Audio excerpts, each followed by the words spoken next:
Hello everyone, in this video I'm going to show you how to activate type to Siri in iPhone. So for you to be able to do that, first you're able to type to Siri, you have to open your settings.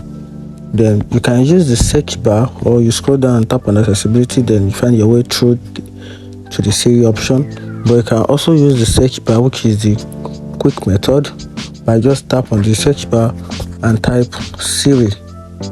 Then you tap on this option which is listing for Siri. You tap on this option which is type to Siri. You tap on the option tap to Siri, then you make sure you activate this button. Then once you activate this button, you can now type to Siri instead of saying hey Siri, and that's it. If you find this video helpful, like and follow for more. Thank you.